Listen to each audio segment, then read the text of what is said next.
ಇವರು ವಾದ ಮಾಡ್ತಾರೆ, ಅವರು ವಾದ ಮಾಡ್ತಾರೆ. ಇಬ್ಬರು ಬುದ್ಧಿವಂತರಿದ್ದಾರೆ, ಇಲ್ಲಿ ಯಾರೂ ಕಡಿಮೆ ಬುದ್ಧಿವಂತರಿಲ್ಲ. ಒಟ್ಟಾರೆಯಾಗಿ ವೆಸ್ಟ್ ಬೆಂಗಾಲ್ ಈಗ ಮೋಸ್ಟ್ಲಿ ಮಮತಾ ಬ್ಯಾನರ್ಜಿಯವರ ಕೈಯಿಂದ ತಪ್ಪಿಸ್ಕೊಳ್ತಾ ಇದೆ ಅಂತೇಳಿ. ಜೊತೆಗೆ ಇಂಡಿಯಾ ಗಠಬಂಧನಕ್ಕೆ ಇದೊಂದು ದೊಡ್ಡ ಹೊಡೆತ ಅನ್ನೋದ್ರಲ್ಲಿ ಎರಡು ಮಾತಿಲ್ಲ.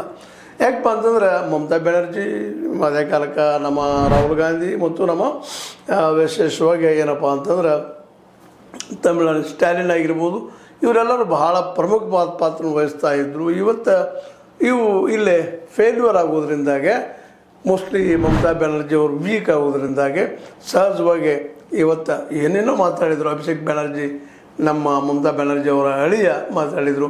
ಅವ್ರ ಮೇಲೂ ಆರೋಪಗಳಿದ್ದಾವೆ ಸಾಕಷ್ಟು. ಮತ್ತು ಬೇರೆ ಅದಕ್ಕೆ CBI ಇಡಿ ಬೆನ್ನ ಹತ್ತಿದ್ದು ನಾವು ನೋಡ್ತಾ ಇದ್ದೀವಿ.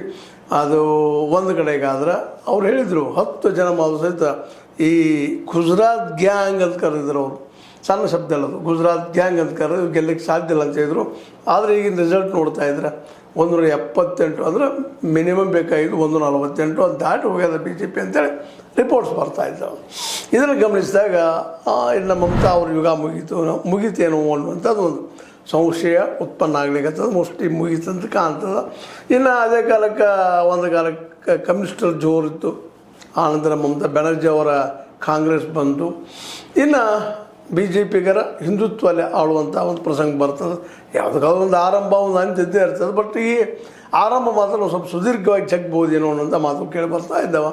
ಇನ್ನು ರಾಷ್ಟ್ರ ರಾಜಕಾರಣ ಮೇಲೆ ಅದು ಮತ್ತೆ ಚರ್ಚೆ ಮಾಡುವಂಥದ್ದು ಏನಾಗಬಹುದು ಅಂತೇಳಿ ಇನ್ನೂ ರಿಸಲ್ಟ್ ಪೂರ್ತಿ ಬಂದಿಲ್ಲ. ಬಟ್ ಇನ್ನೂ ನಾವು ಹೋಪ್ಸ್ ಇಟ್ಕೊಂಡಿದ್ವಿ, ಒಂದು ಚೇಂಜ್ ಆಗ್ಬೋದು, ಆಗಲಿಕ್ಕಿಲ್ಲ. ಇನ್ನು ತಮಿಳ್ನಾಡಿಂದು ಅಷ್ಟೆ. ವಿಜಯ್ ನಟ, ಚಿತ್ರನಟ, ಅಲ್ಲಿ ದಳಪತಿ ಅಂತ ನಾವು ಕನ್ನಡದ ದಳಪತಿ ಅಂತೀವಿ, ಸೈನಿಕ ಹೋರಾಟಗಾರ ಅಂತೇಳಿ. ಇವತ್ತು ಈ ದಳಪತಿ ಈ ಒಂದು